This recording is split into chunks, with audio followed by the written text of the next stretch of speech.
Welcome to the CareerLab Podcast with your hosts, America's career counselor, Julie LaCroix and Joel Siegel.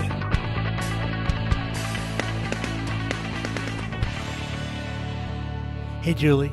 Hi, Joel. Don't you love CareerLab? I love CareerLab. We are having so much fun on CareerLab, and I think we're really reaching some important issues with the callers and our special guests. I love the way our array of callers and guests is panning out. It's exactly what we imagined for our listeners, a little smattering of successes and a little smattering of resolving career problems so that people can see kind of how to fix their problem right now and what it might look like in the future. Yeah, and just a little bit of a shout out to what we're doing. So in addition to having all of our normal guests who Julie and I help with their career development problems and career transition issues, we're also having guests on the show who have made a significant mark in some area and have a number of unique things to offer our listeners, and that will be a regular part of the show. And I'm going to announce it because I'm excited about it. Absolutely. We have someone from the legal field coming up. Yep. We have a job search coach, a job search strategist. So everything that we're putting in terms of content out to you, the listeners, is designed to be a resource for you. We don't want this to feel like entertainment. We want this to feel like help. And we have someone coming on who knows everything about money. That should be good that's for people. right. That's right. Okay, well, let's get going with our next guest. Yes. Hello. Hi, Scott. Hi, Scott. How are you? I'm doing pretty good. How are you? I'm doing well. This is Joel Siegel, and you're on with myself and America's career counselor, Julie LaCroix, on CareerLab. So we are excited to have you on the show today. I'm excited to be here. Good. Very good. So as you know, we kind of help our listeners and our callers with career development issues and transition issues, and even sometimes some deeper things that they can work through with us. So I'm going to send this over to Julie, and we're going to get started, okay? Yeah. Super. Scott, we're really glad to have you on the show. Thanks for finding us. How can we help you? Well, I have an undergraduate degree in economics. Okay. And I've done some work in building construction. I have a master's degree in building construction. And I've taught abroad. I've taught English abroad. Okay. And I've spent a few years teaching abroad. And now it's 2019. I got a diploma in computer science. I did some time doing Tableau and Excel. Oh. But I'm not sure I'm very comfortable with it yet. And I was thinking about getting a economics degree from the government, if possible, and economics job. It would be perfect for me. I found a few online that look perfect for me, and I've applied for them with high hopes. Okay. As what job title? We looked into it. It's just economics government job is what I'm not sure what the title is exactly, but I need to look into that. Well, usually in government jobs, it's something ridiculous like Administrator 3, something like that. My question is like more role assigned. Would it be an analyst role? Would it be as an economist or a researcher? Well, I've done some TED Talks about economics. I've done a lot of economics writings, and I've attended a lot of lectures as well. Okay. And so I'm just at that point, that level, and I'm trying to basically, Excel would be ideal for me, but I just want to move forward on the best foot possible. How old are you? I'm 30 years old. Okay. And when you say you've done TED Talks, do you mean you've listened to a lot, or you've actually performed a TED Talk? Different TED Talks, different videos about economics. I draw basic conclusions and basic thesis. Gotcha. And I can basically arrange my writings to become an analyst role or some other intro level to economics. Do you have a work history already? Have you worked yet? To build rapport, I've worked overseas. I've done teaching English. Other than teaching abroad, have you done professional work as an analyst? Yeah, I've done a 6-month internship. It's a co-op with the building construction folks in Duluth, Georgia. And we did some work scheduling, budgeting, estimating costs. just going over basic things like that, I found really helpful in the long run. But in the short run, it was a difficult decision. But they gave the internship to the other person, and I went abroad after that. Gotcha. Okay. And so did you enjoy the scheduling, budgeting, and cost estimating? Did you enjoy that detail? We had very few difficulties. I thought it was very interesting when I was working, and I felt like I could improve myself personally. I'll bet. These are goals that I have for myself, and but I do think that I did pretty well. Good for you. That's what we call, some people call it self-confidence. In career world, we call it self-efficacy, which is a belief in your core skill set, meaning that I believe I'm good. I'm good at this currently. I can continue to build in this area. So why did you pursue a master's degree in building construction?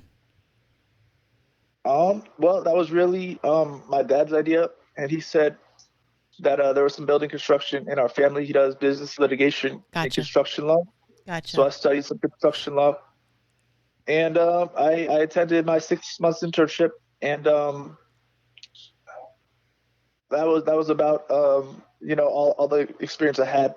Okay, so it sounds like you're really close to kind of conceding all of this. You have this nice melange of academics and some basic skills that you're taking in an online course, getting your diploma for Excel and Tableau. Those are all really marketable skills and needed today. So if you're going to be an analyst in the building construction industry and you have a 6-month internship with some confidence and skill build towards scheduling, budgeting and cost estimating, I guess my next question is, where do you want to seat that? Because all I'm hearing so far is government work, but it seems to me like there are other things that we could be talking about. And I just wanted to see if you were committed to getting a role in government, and we can try to help you with that channel, or if you want us to help shed some light on where some other opportunities might be out here in the private sector. Yeah, that's really the most interesting question. I thought of both fields, public and private. The worries that I have include my competence in computer skills. I did a lot of tutoring during my computer science diploma, and I was noticing that I wasn't really at the same level as the other kids, the other students, and I was somewhat worried about that on a personal level. Mm-hmm. Some of the computer courses here, other than Excel, might throw a curveball at me if they decide to use foreign computer programs. Gotcha. But you're really comfortable with Excel, it sounds like. Excel and economics, I really do. Then stick with that. If you know what you're comfortable with, stick with that. You're only 30 years old. You've only got a 6-month internship under your belt in the professional output of your academic training. So don't put too much pressure on yourself to perform. Keep it simple. Keep it simple with Excel and building. What I would do is I would investigate roles as a cost estimator or a junior project manager. Those are going to be simple plug and play positions for you where you're going to read the requirements. The responsibilities, not the requirements. Just read the responsibilities and you'll probably feel like you hit already 70% of those, 60, 70% of those. And that's probably a really, really good starting place for you. My sense with you, Scott, is that you have all the right pieces. You're just not really sure how to put them together. You're an intelligent young man with high hopes for building a career. And it sounds like you're very career focused. And those are all really good signals of somebody who's going to be successful. But remember, what you bring to the table right now is a lot of potential and not yet a lot of experience. So sell what you've got and then let them know where you feel your potential is. Let them know that you feel really good about Excel and really confident in your ability to do economic research and read economic scenarios. And if they say, well, we want you to do a little bit of, computer software optimization, say, you probably, that's for someone else. Don't say no to that stuff. Be selective and move forward with your strengths only. I would keep it very simple so that you can get 2 feet on the ground in your career first and then walk it forward. Are you actually looking right now for a position, Scott? It was not clear. This really takes the cake. I mean, I really do survey analysis and statistics on a lot of tables I've downloaded from websites that publish a lot of public information, demographics, and those kinds of things. I can build reports on them, but I can see your resume already.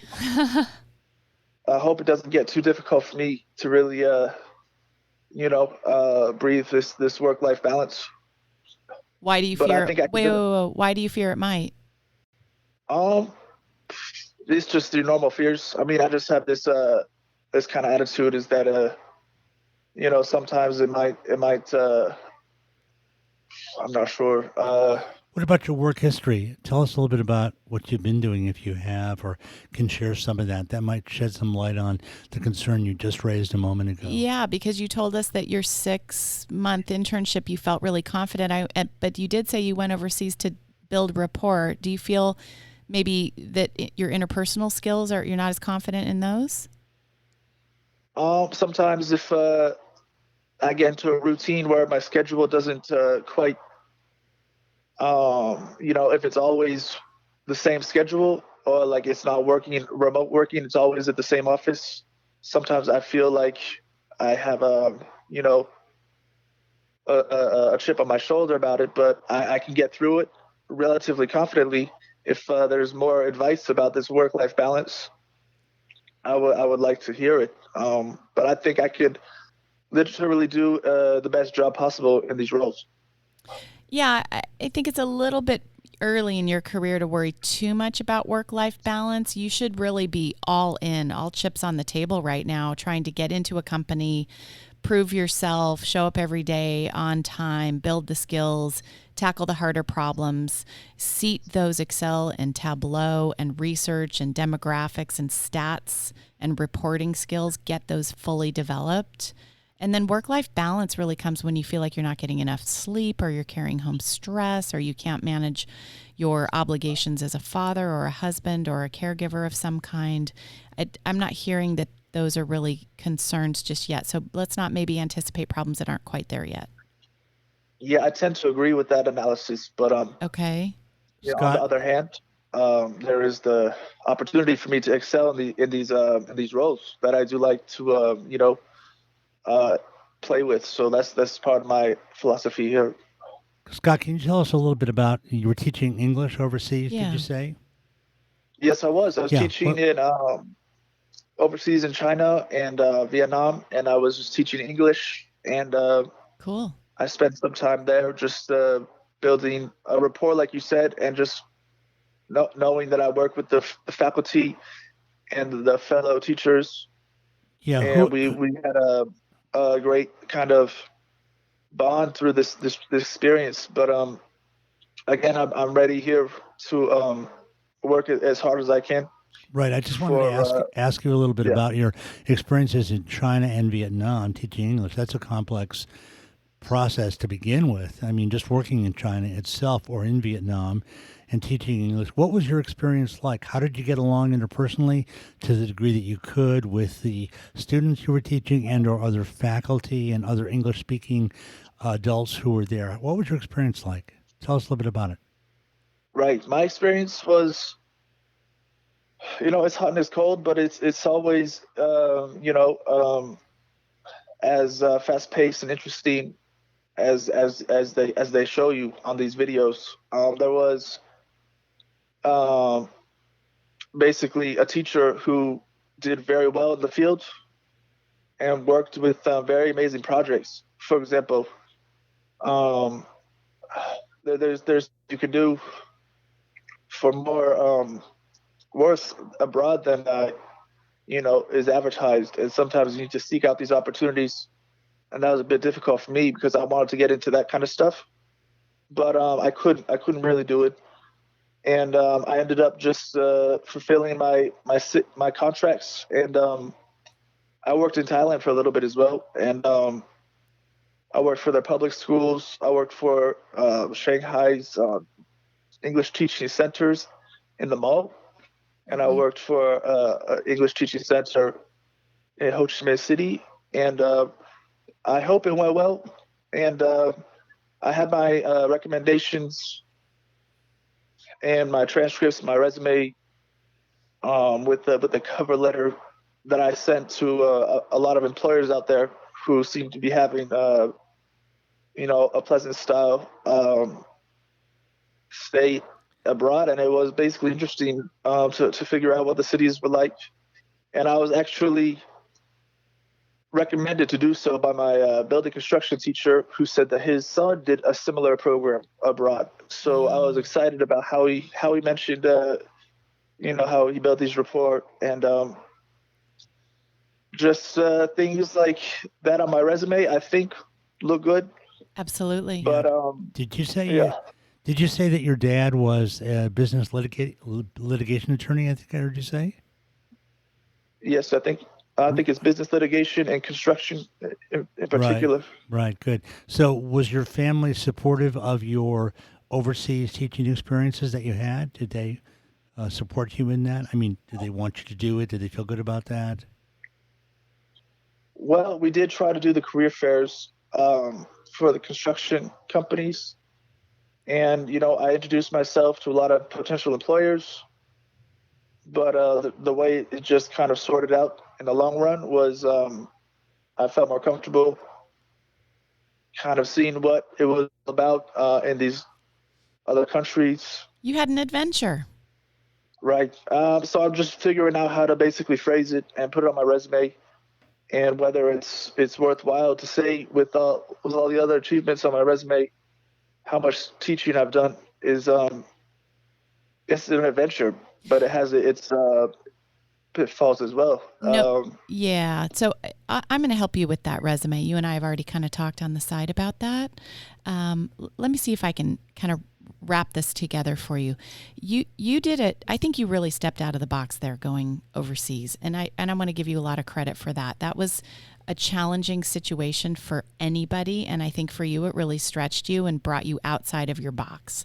And I think that is just a wonderful, wonderful thing that you did. You should feel really, really proud of that. The other thing is that I noticed the way that you describe your experiences.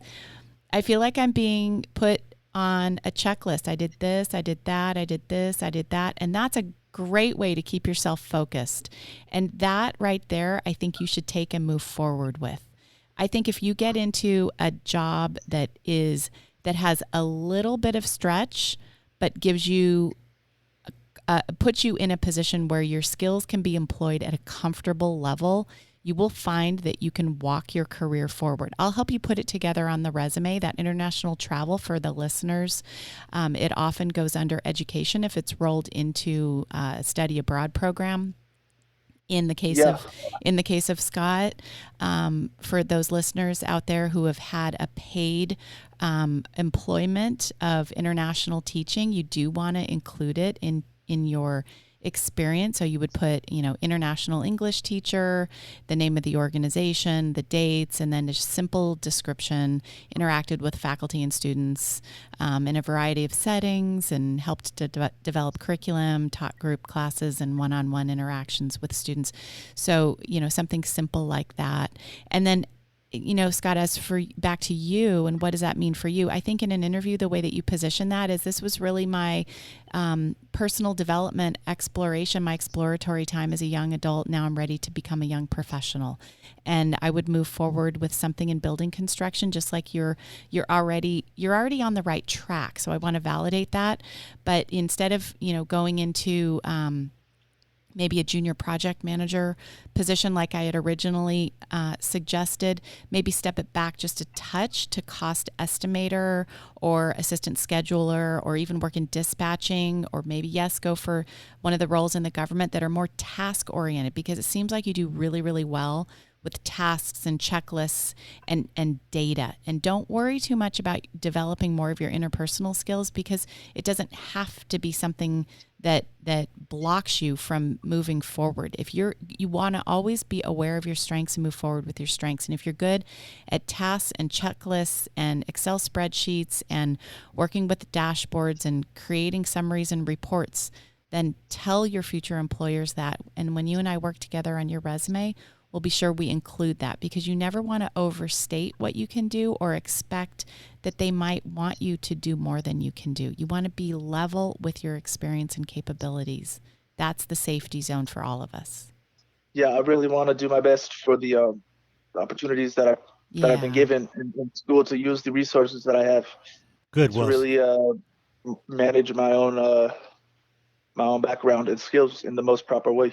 Beautiful. Yeah, I mean, I think, Scott, hearing Julie work with you on this issue, one thing that's resonant for me is that I think, you may end up further along the line in your career down the road in construction in a variety of positions. Mm-hmm. But I think what Julie is positing for you this afternoon is that you kind of start at a level that is a good fit for your developing skills. And doesn't put you beyond where you need to be, even though eventually you will get there. You will. And you want to make those skills, you want to make that fit right now primarily technical, because I listening to you speak today on our show, I have a feeling that the more specific technical skills you kind of try to utilize right now in your early career, the better you will do later on. I agree with that. A lot of times certain people really need to get their feet fully on the ground in a technical way, and then they can grow in other ways beyond that later on.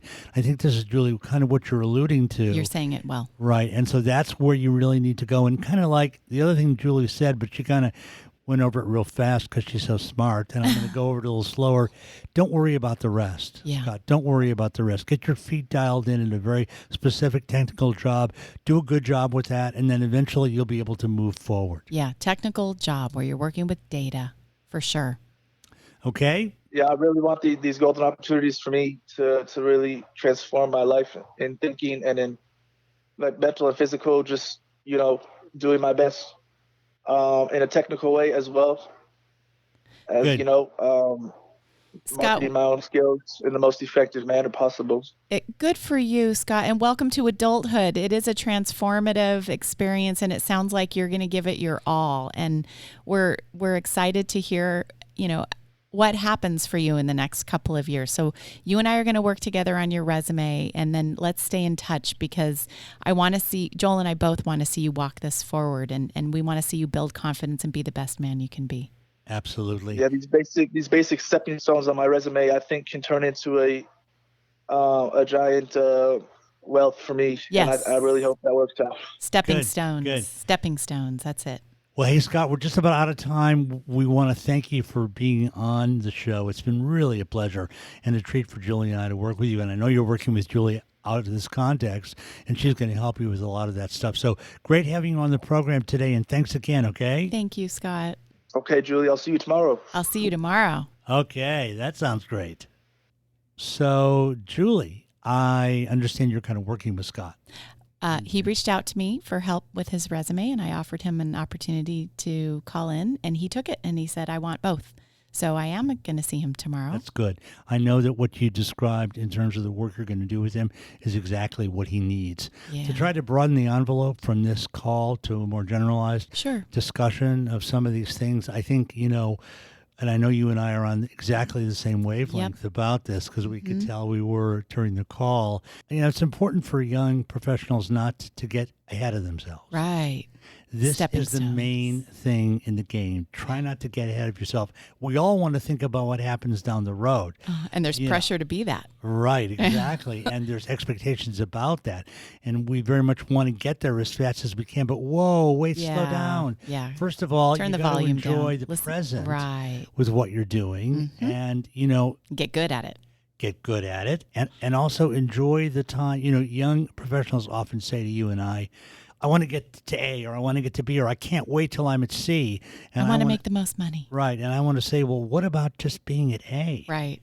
Because you're only going to be able to be at A for this one time. Mm-hmm. You'll never be able to come back to A. Yeah. Young professionals don't really get this. And actually, young people don't get this. So, you need to enjoy the space you're in so that you allow yourself to grow fundamentally in a healthy way and in a balanced way. Mm-hmm. And I think a lot of people who don't necessarily develop at the same pace as the mainstream socially or intellectually need to really tune in here and remember that it all comes out in the wash. Your developmental... What do you mean it all comes out in the wash? Because you're saying something brilliant, but I want you to finish it so we all understand you. Everybody catches up, Joel. Oh. Everybody catches up. Not everybody tracks.